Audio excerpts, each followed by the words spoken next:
아멘. 할렐루야 찬양대 찬양 감사합니다. 하나님께서 받으신 줄로 믿습니다. 오늘 함께 나눌 말씀 다루기 전에 좌우 앞뒤로 또 인사 나눠봤으면 좋겠습니다. 예수로 옷 입읍시다. 제복을 입은 사람들은 왜 제복을 입는 것일까요? 경찰관 분들은 또 경찰관에 또 제복을 입습니다. 그에 따라서 우리가 멀리서도 경찰관의 역할을 하는구나라는 것을 이제 알 수가 있습니다. 그래서 경찰에 대한 어떠한 우리가 관심과 또 예우를 갖출 것입니다.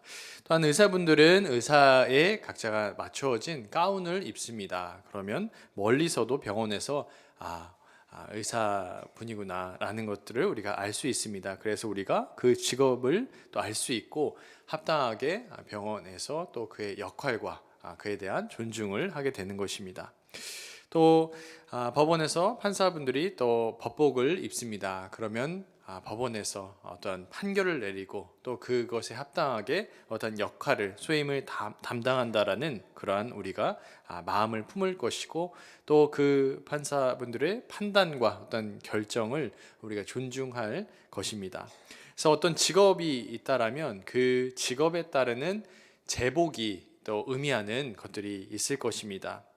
마찬가지로 오늘 본문에 나오는 이 제사장 위임식이라는 장면에서 제사장이 입는 복장, 이 복장을 우리가 지금 살펴보면서 어떠한 복장이고 어떤 의미가 있는가 그것들을 살펴볼 것이고, 그렇다면 우리들에게는 이 복장이 어떠한 의미가 있는가, 우리는 무엇으로 옷 입어야 하는가, 이러한 내용으로 말씀을 나누도록 하겠습니다. 그래서 오늘 본문에서는 하나님께서 이것들을 이제 행하시려고 할 때에 사람들을 다 모으고 있는 그러한 장면으로부터 시작을 합니다. 오늘 본문 3절을 같이 읽어볼까요? 3절입니다. 온 회중을 회막문에 모으라. 아멘. 그래서 이것이 하나님의 일이 어느 한 사람이나 이렇게 하나의 것으로 마치는 것이 아니라 온 회중이 이제 같이 모여서 모세가 사람들을 부르면 이 아론과 그 아들들이 이렇게 구별된 역할을 할 수 있는 그러한 일을 진행하고 있다라는 것입니다. 그래서 사람들을 다 불러 모은 다음에 이 일에 대해서, 제사장 위임식에 대해서 증인이 되게 하려는 모습을 알 수가 있습니다. 다 모였으면 무엇부터 시작하였는가 이제 볼 텐데요.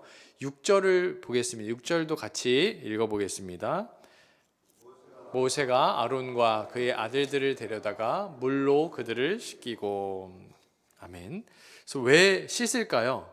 구약에서 제사장들은 이 업무를 하기 전에 씻는 행위를 했습니다. 그러니까 이 업무를 보기 전에도 이렇게 씻었는데, 지금 위임식을 하기 전에도 이것이 절차상 씻는 행위가 있었습니다. 마치 우리도 식사를 하기 전에 이래서 손을 씻는다든가 어떤 중요한 일을 앞두고 목욕을 한다든가 이러한 것이 있잖아요. 마찬가지로 제사장이 씻는다라는 것이 이 내적인 청결함을 위해서 외면으로 드러나고 있는 청결함입니다. 그러니까 구약 성경에서는 이런 보이는 것으로, 외부로 보이는 것으로 하나님께 대한 어떠한 구별됨을 드러내는 표현들을 자주 했습니다. 그래서 구약 성경에서 이 제사장이 이렇게 씻는 모습에서 내면을 깨끗이 하기 위해서 지금 외부적으로 드러나는 손을 씻는 것이다라는 것, 그것을 알 수가 있습니다. 그러니까 하나님께 대한 어떤 마음의 표현이구나라고 생각하면 되겠습니다. 이어서 7절에서는 또 이렇게 나오고 있는데, 7절도 같이 이어서 읽어보겠습니다. 아론에게 속옷을 입히며 띠를 띄우고 겉옷을 입히며 에봇을 걸쳐 입히고 에봇에 장식띠를 띄워서 에봇을 몸에 메고. 아멘. 에봇이라는 것도 속옷을 입는 것이 나옵니다. 물론 우리가 속옷은 누구나 입겠지만 여기서 나오는 에봇, 이것이 나옵니다. 이 겉옷과 에봇, 이것이 제사장만 특별히 입는 의상이었습니다. 그러니까 이걸 입으면 저 사람이 제사장이구나라는 것을 알 수 있는 그런 의상이었죠. 그래서 그 위에 또 걸쳐 입는 이 에봇, 이것은 겉옷 위에 입는 조끼였습니다. 그러니까 조끼를 이렇게 걸쳐 입는 것이었죠. 근데 그 가운데 흉패가 달려 있는데 이 패에는 이스라엘의 12지파를 상징하는 보석이 이렇게 달려 있었습니다. 어떻게 달려 있었냐면 이 옷을 만들어 제작하는 것도 하나님께서는 굉장히 중요하게 생각을 하셔서 출애굽기 39장에 이렇게 기록을 하고 있습니다. 8절 이하로 설명을 하고 있는데요. 제가 읽어보도록 하겠습니다. 금실과 청색, 자색, 홍색 실과 가늘게 꼰 배실로 하였고 네 줄 보석을 물렸는데 첫 줄에는 홍보석, 황옥, 녹주옥, 둘째 줄은 석류석, 남보석, 홍만호, 셋째 줄은 호박, 백만호, 자수정, 넷째 줄은 녹보석, 호만호, 벽옥이 있었습니다. 그러니까 이 옷을 입으면서 또 겉옷 위에 에봇을 걸치면서 에봇에 이 보석이 12가지로 수놓아 있는 걸 보면서 제사장이 이 이스라엘 12지파를 상징하는 이 보석들을 가슴에 차고 있구나라는 것을 발견할 수 있을 것입니다. 마치 이게 무엇이냐면 결혼식을 우리가 할 때 우리 권사님들 또 집사님들께서 결혼 반지를 혹시 맞추셨나요? 네, 맞추셨겠죠? 네, 결혼 반지를 맞추셨다면 그곳에 보석들이 이제 있을 것입니다. 마치 그런 원리로 하나님께서 지파별로 이제 하나의 보석을 택해서 자신의 자녀들이 이런 보석과 같다라는 것으로 이제 알려주는 것이고, 제사장은 그 보석들과 하나님과의 관계를 연결해주는 존재이다라는 것을 알려주는 것이죠. 그러니까 레위기에서 이렇게 옷을 지금 입고 아까 손을 씻는 것부터 시작해서 속옷, 겉옷, 또 이 에봇, 그리고 흉패가 들어가 있고 보석이 수놓아져 있는 것을 보면서 하나님과 또 이스라엘 백성과의 관계가 굉장한 관계이다라는 것을 제사장이 입고 있는 옷을 통해서도 알 수 있고, 제사장의 역할은 얼마나 그러면 중요한가라는 것이죠. 이 보석들은 이스라엘의 아들들의 이름, 또 그들의 이름대로 12를 새긴 것이고, 이들이 하나님 보시기에 영원한 자녀들이다라는 것까지도 우리가 생각할 수 있을 것입니다. 이어서 9절에서는 이렇게 말씀하는데 9절도 같이 읽어보겠습니다. 그의 머리에 관을 씌우고 그 관 위 전면에 금패를 붙이니 곧 거룩한 관이라 여호와께서 모세에게 명령하신 것과 같았더라. 아멘. 이렇게 관에 어떤 글씨가 기록되어 있었냐면 여호와께 성결이라는 글이 기록되어 있었어요. 그러니까 제사장이 걸어갈 때 여호와께 성결이라는 단어가 머리에 이제 기록이 되어 있었다라는 것이죠. 그러니까 그만큼 제사장이 여호와께 성결해야 한다라는 것을 누구나 볼 수 있었을 것입니다. 출애굽기 39장 이 30절에서 순금으로 된 관이 있고 그 위에 여호와께 성결이라고 기록되어 있다라고 말씀합니다. 그러니까 제사장이 하나님 앞에 이제 성결하다라는 것을 멀리서도 이 사람은 제사장이며 이러한 존재구나라는 것을 알고 또 그 직임을 감당해야 된다라는 것이고요. 오늘 본문은 아니지만 23절에서는 이제 마지막으로 제사장의 이러한 행동까지 취하면서 위임식을 진행하고 있습니다. 23절의 말씀도 같이 읽겠습니다. 모세가 잡고 그 피를 가져다가 아론의 오른쪽 귓부리와 그의 오른쪽 엄지손가락과 그의 오른쪽 엄지발가락에 바르고. 아멘. 그래서 아론의 또 그 아들들에게 이 오른쪽 귓부리, 또 오른손 엄지손가락, 또 오른발 엄지발가락에 이 피를 바릅니다. 왜 오른쪽 귓부리, 엄지손가락, 또 엄지발가락일까요? 그 이유는 이것도 마음의 그 자세를 드러내기 위한 이 외적인 표현이었다라는 것을 알 수 있습니다. 제사장이 이 오른쪽 귓부리에 피를 바름으로 그의 마음이 또한 그의 귀가 하나님의 말씀에 청종하고 순종할 것을 다짐하는 그러한 의식이었고, 또 오른손에 또 엄지손가락의 바름으로 인해서 그가 이제 제사장의 직임을 감당함에 있어서 하나님의 뜻에 합당하게 그의 손으로 하는 모든 일에 직임을 다하겠다. 말씀의 기초에서 손을 정결하게 하겠다라는 것이고요. 또한 이 엄지 발가락에 바르는 것을 통해서 이 제사장이 또 그가 하는 직임을 감당함에 있어서 하나님의 말씀에 순종하며 그 발걸음을 걸어가겠다라는 것을 의미합니다. 즉 제사장은 이 위임식에서 자신의 마음 또 손, 발, 그가 행하는 모든 일에 하나님의 정결함으로 깨끗하게 되었고 깨끗하게 이 일을 감당하겠다라고 선언하고 선포하고 있는 것입니다. 정리해 볼 때 제사장은 이 성결 또 이스라엘을 상징했고 이 보석과 같으며 머리끝부터 발끝까지 순종해야 하는 인물이다라는 것을 알 수 있습니다.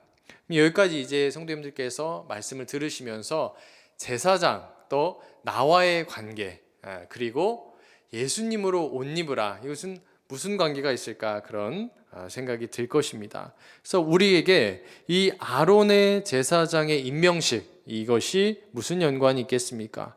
그렇지만 우리들에게 레위기를 보면서도 신약의 우리 성도들에게도 동일한 영적인 원리로 하나님께서 우리들을 부르셨다라는 것과 우리도 예수 안에서 어떠한 것들을 옷으로 입고 있다라는 것이 굉장히 중요하겠습니다. 그래서 오늘 제사장 위임식에서 이 아론과 그의 아들들을 부르셨다라는 것에서 이 하나님께서 아론과 그 아들들을 택하셨다라는 것들이 굉장히 중요한 부분이죠. 또 불러주셨다라는 것인데 우리 이 자리에 앉아 계신 사랑하는 성도님들 또한 하나님께서 부르시고 택하셔서 이 자리로 구별됨을 받았다라는 것입니다. 그가 이스라엘 백성들을 위한 제사장이 도구로 하나님과의 관계에서 도구로 사용된 것과 같이 이 자리에 앉아 계신 사랑하시는 성도님들께서는 세상에 대하여서 구별됨을 받은 백성임을 믿으시기를 축복합니다. 이 구별됨을 이해하고 또 인정하는 가운데서 우리의 성장이 또 신앙이 성장할 수 있을 것입니다. 레위기 22장 32절부터 33절의 말씀에서 애굽 땅에서 이 노예가 된 백성들을 이스라엘로 부르신 이유를 말씀하고 있는데 이 말씀을 같이 읽어보겠습니다. 레위기 22장 32절 33절입니다. 너희는 내 성호를 속되게 하지 말라. 나는 이스라엘 자손 중에서 거룩하게 함을 받을 것이니라. 나는 너희를 거룩하게 하는 여호와요 너희의 하나님이 되려고 너희를 애굽 땅에서 인도하여 낸 자니 나는 여호와이니라. 아멘. 하나님께서 애굽 땅에서 이 백성들을 인도해낸 이유가 뭘까요? 그것은 하나님이 하나님 되기 위하여서 그렇게 하신 것입니다. 하나님께서는 원래가 이제 거룩하고 존귀한 분이시고 영광된 분이신데 그분께서 이스라엘 백성들을 이 노예로부터 해방시킨 이유는 하나님의 영광 위하여서 하나님의 구별됨을 위하여서 하나님을 위해서 그렇게 하신 것입니다. 마찬가지로 우리들을 부르신 이유 또한 베드로전서 2장 10절에서 이렇게 설명하고 있는데 이 말씀도 같이 읽어보겠습니다. 너희가 전에는 백성이 아니더니 이제는 하나님의 백성이라. 전에는 긍휼을 얻지 못하였더니 이제는 긍휼을 얻은 자이다. 아멘. 하나님께서 세상 속에서 우리를 부르셨다는 것, 그것은 하나님께서 우리를 구입하셨다라는 것이고 우리가 이제 긍휼함을 입었다, 사랑을 입었다라는 의미입니다. 그래서 이 자리에서 이 말씀 베드로전서 2장 10절의 말씀도 기억함으로 어떤 환경에서도 하나님께 긍휼하심을 입었고 나는 하나님의 백성이다라는 것을 기억하시기를 축복합니다. 이스라엘 백성들이 살아가던 때에 하나님이라는 개념이 있었는데 이 하나님이라는 개념이 고대 근동의 어떤 신을 생각할 때 약한 자를 억압하는 신의 개념, 하나님의 개념이 있었습니다. 근데 이것과는 다르게 이 이스라엘을 구원한 하나님은 오히려 노예가 되고 약한 이들을 구원하는 그러한 하나님이 되었습니다. 그러니까 하나님께서 강한 자들을 구원한다라는 것이 아니라 당시 시대 배경 속에서는 그런 개념의 신을 생각했겠지만 이스라엘 백성들이 믿었던 이 하나님께서는 약한 자들, 노예 상태에 있는 자들을 불러내어서 하나님 되심을 드러내려는, 오히려 약한 자를 통해서 하나님의 전능하심을 드러내려는 모습이었던 것이죠. 그러므로 우리가 이 자리에 앉아 있고 또 주의 자녀가 됐다라는 것은 우리의 부모님을 잘 만나서라든가 우리의 어떤 형편이라든가 우리의 어떠함 때문에 이 자리에 있는 것이 아니라 하나님께서 다 택하시고 긍휼함을 입히시고 또 전에는 백성이 아니었지만 이제는 하나님의 백성 삼아주신 은혜다라는 것을 기억하시기를 축복합니다. 이 자리 가운데 그러한 사랑과 긍휼함을 우리가 허락받지 못했다라면 이 자리에 아무도 나올 수 없을 것입니다. 그렇다면 예수님은 어떠할까요? 하나님께서는 이렇게 이스라엘 백성을 사랑하셨고 또 우리 또한 택함받은 백성이다라고 말씀하시는데 예수님의 삶의 자리는 어떠했습니까? 예수님께서는 요한복음 4장 3절과 4절에서 예수님 나름의 이 긍휼의 발걸음을 걸어가십니다. 유대를 떠나사 다시 갈릴리로 가실새 사마리아를 통과하여 하겠는지라 라고 말씀하며 사마리아를 통과해 가시죠. 예수님께서는 유대 남자들이 이제 걷지 않는 어떤 긍휼함, 오래 참음이라는 발걸음을 지금 걸어가고 계십니다. 유대 남자들은 이제 상종도 하지 않는 지역, 또 사람들을 향해서 걸어가고 있죠. 그래서 예수님께서는 이 사마리아의 여인 때문에 이러한 발걸음을 걸어갑니다. 4장 9절의 말씀도 같이 읽어보겠습니다. 사마리아 여자가 이르되 당신은 유대인으로서 어찌하여 사마리아 여자인 나에게 물을 달라 하나이까 하니 이는 유대인이 사마리아인과 상종하지 아니함이로라. 아멘. 그러니까 예수님은 아무도 상대하지 않고 상종하지 않는, 그러니까 사랑을 베풀지 않고 또 참아주지 않는 여인, 그러니까 사람들이 적대시하고 품으려고 하지 않는 이 여인에게 일부러 찾아가 주시고 또 이 여인도 놀란 것이죠. 왜 나를 부르시고 물을 달라 하십니까? 라고 하면서 아무도 나와 함께하지 않고 긍휼함을 베풀지 않았는데 예수님은 그 긍휼함을 베풀었다라는 것입니다. 그러니까 이 상종하지 않는 여인, 사마리아 여인과 함께하며 그녀를 오래 참고 그녀에게 이 생명을 전하는 모습을 우리가 보면서 성도님들은 무엇을 느끼실까요? 예수님의 발걸음이 우리에게 찾아온 죄로 인해서 하나님과 상종할 수 없는, 함께할 수 없는 우리에게 전하신 그 발걸음과 같다라는 것입니다. 사마리아 여인에게 걸어가신 발걸음과 같이 긍휼의 발걸음으로 우리에게 한 발자국 한 발자국 지금도 여전히 다가오고 계신 예수님의 발걸음 가운데 그 사랑을 누리시기를 주님의 이름으로 축복합니다.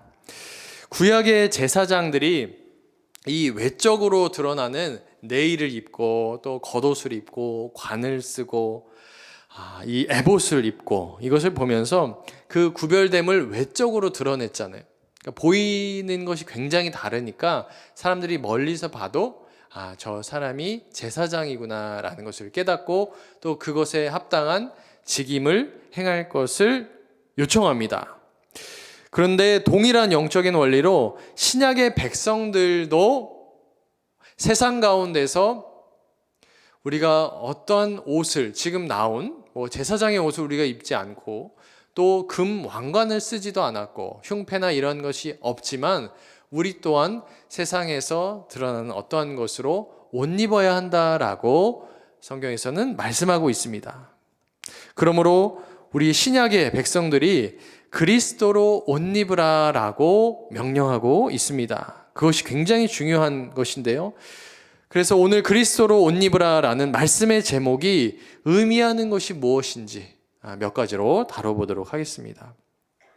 그러니까 구약에서 제사장들이 허락된 의복을 입고 제사장이 직임을 감당하는 것처럼 신약의 그리스도인들도 우리에게 맡겨진 의복을 입고 이제 그리스도인으로 생활해야 된다라는 말씀입니다.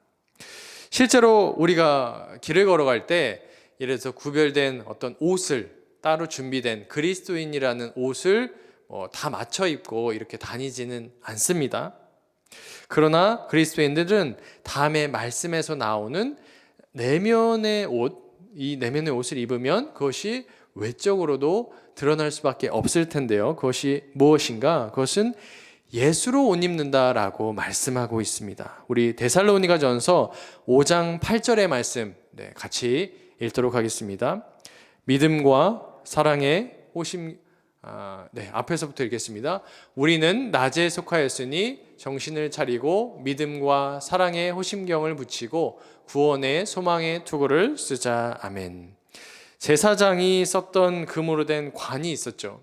그리고 제사장이 입은 이 에봇에 호심경이 달려 있었는데 아까 호심경에 이 보석 12개의 보석이 달려 있었습니다. 그러니까 제사장이 입고 있었던 것, 또 쓰고 있었던 것과 동일한 원리로 신약의 그리스도인들은 이 믿음과 사랑으로 옷 입어야 된다라고 말씀하고 있고 이 소망의 투구를 써야 된다라고 말씀하고 있습니다. 호심경은 에봇에 붙어 있었던 아까 12가지 보석을 제가 출애굽기 39장의 말씀에서 읽어드렸잖아요. 그 동일한 원리로 그 보석은 이제 우리 여러분들의 믿음과 사랑과 소망으로 표현되는 것이며 또한 이 자리에 앉아 계신 성도님들이 보석이다라고도 말씀합니다. 우리 출애굽기 39장에서 말씀한 것과 동일하게 요한계시록 21장에서 이 새 예루살렘 성도의 모습을 보석이다라고 말씀하는데요. 요한계시록 21장 19절 이하로는 이렇게 말씀합니다. 그 성의 성곽의 기초석은 각각 보석으로 꾸몄는데 첫째 기초석은 벽옥이요, 둘째는 남보석이요, 셋째는 옥수요, 넷째는 녹보석이요, 다섯째는 홍만호요, 여섯째는 홍보석이요, 일곱째는 황옥이요, 여덟째는 노곡이요, 아홉째는 다망옥이요, 열째는 비치옥이요, 열한째는 청옥이요, 열두째는 자수정이라. 아멘. 제사장이 금으로 된 관을 쓰고 또 에봇을 입고 있었던 것과 마찬가지로 그리스도인들이 한 명 한 명이 보석이 되어가지고 그 삶에서 믿음과 소망과 사랑의 원리로 살아가는 모습을 드러내므로 세상 가운데서 구약이 제사장이 감당했던 일을 감당한다라고 말씀하는 것입니다. 계시록 4장 10절에서도 이 관에 대해서 이제 말씀하는데요. 이렇게 말씀합니다. 24장로들이 보좌에 앉으신 이 앞에 엎드려 세세토록 살아계시는 이에게 경배하고 자기의 관을 보좌 앞에 드리며 이르되 아멘. 평생 천국 소망을 품고 살아왔던 그 사람이 이제 천국에 들어가서 하나님으로부터 그 면류관을 받았습니다. 그 면류관조차 하나님께서 구원해 주신 구원임을 고백하며 다시 하나님께 그 관을 내어드리는 장면이 계시록 4장 10절에 나와 있습니다. 그러므로 그리스도인들이 하나님 보기에 보석과 같으며 그 믿음의 소망으로 관을 쓰고 있다라는 말씀입니다. 그러므로 구약의 제사장이 그 다양한 옷을 입으면서 그 제사장의 직임을 감당한 것 같이 이 자리에 앉아 계시는 사랑하는 성도님들께서는 믿음과 사랑과 소망의 원리로 옷을 입으라라고 말씀하는 것입니다. 긍휼의 마음, 자비의 마음, 겸손의 마음, 온유의 마음, 오래 참음의 마음으로 우리가 옷 입을 수 있는 이유는 아까 말씀드렸던 예수님께서 나를 구입하셨고 또 부르셨다는 확신에서 비롯됩니다. 골로새서에서도 마찬가지로 우리가 이 옷을 입고 살아갈 것을 말씀하는데 골로새서 3장 12절의 말씀도 같이 읽어보도록 하겠습니다.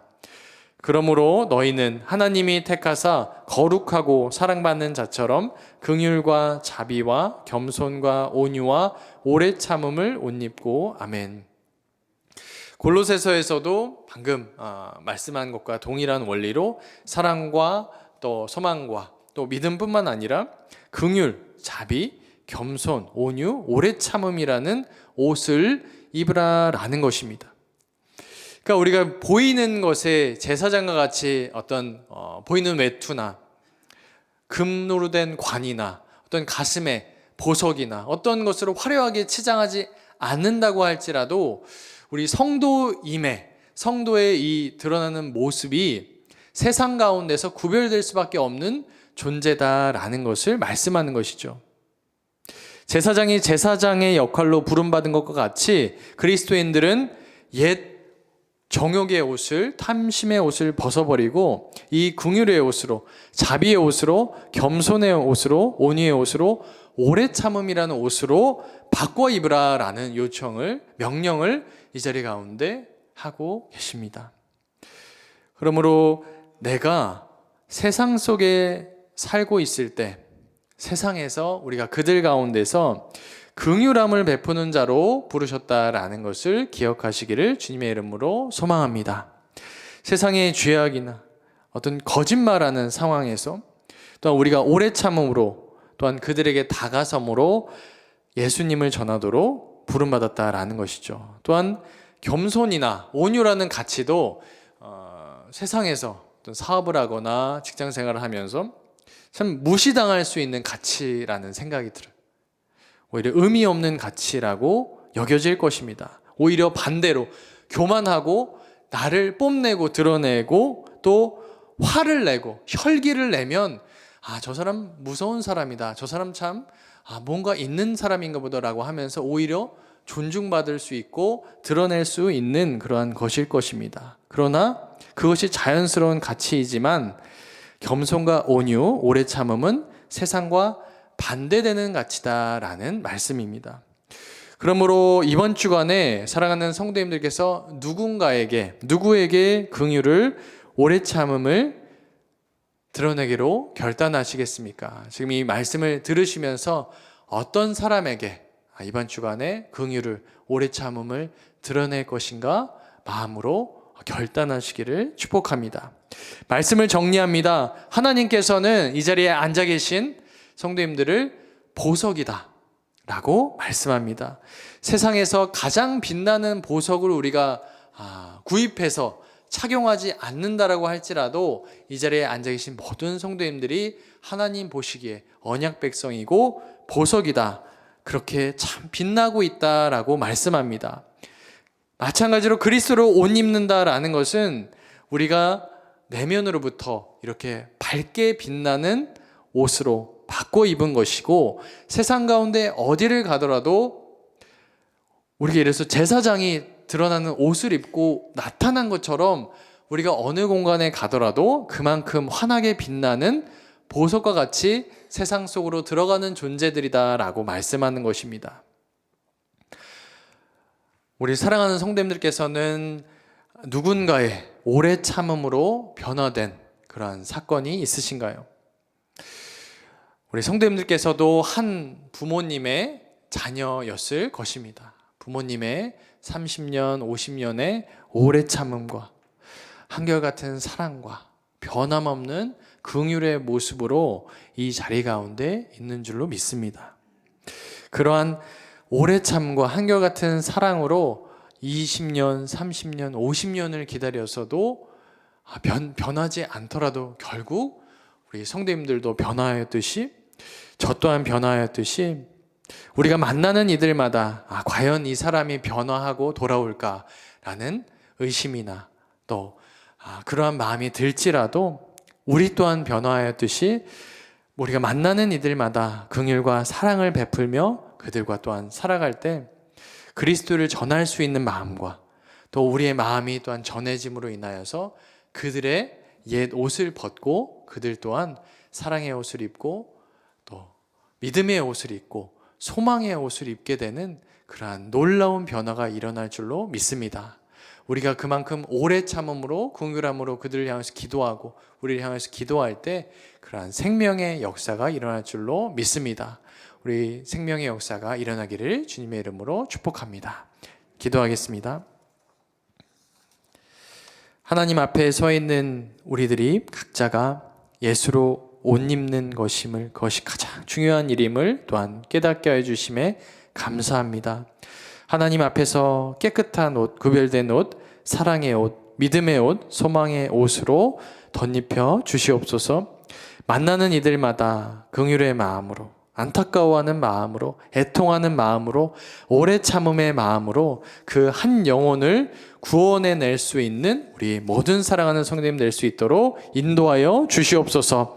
모든 성도님들이 가는 곳마다 기쁨의 모습으로, 기쁨의 열매로 이 길을 걸어갈 수 있도록 인도하여 주시옵소서. 더욱더 하나님께로 가까이 나아갈 수 있도록 축복하여 주시고, 주님 주시는 그 열매로, 주님 주시는 그 그리스도로 옷 입음으로 세상 가운데 영향력을 발휘할 수 있도록 인도하여 주시옵소서. 이 모든 말씀 예수 그리스도의 이름으로 기도드립니다. 아멘.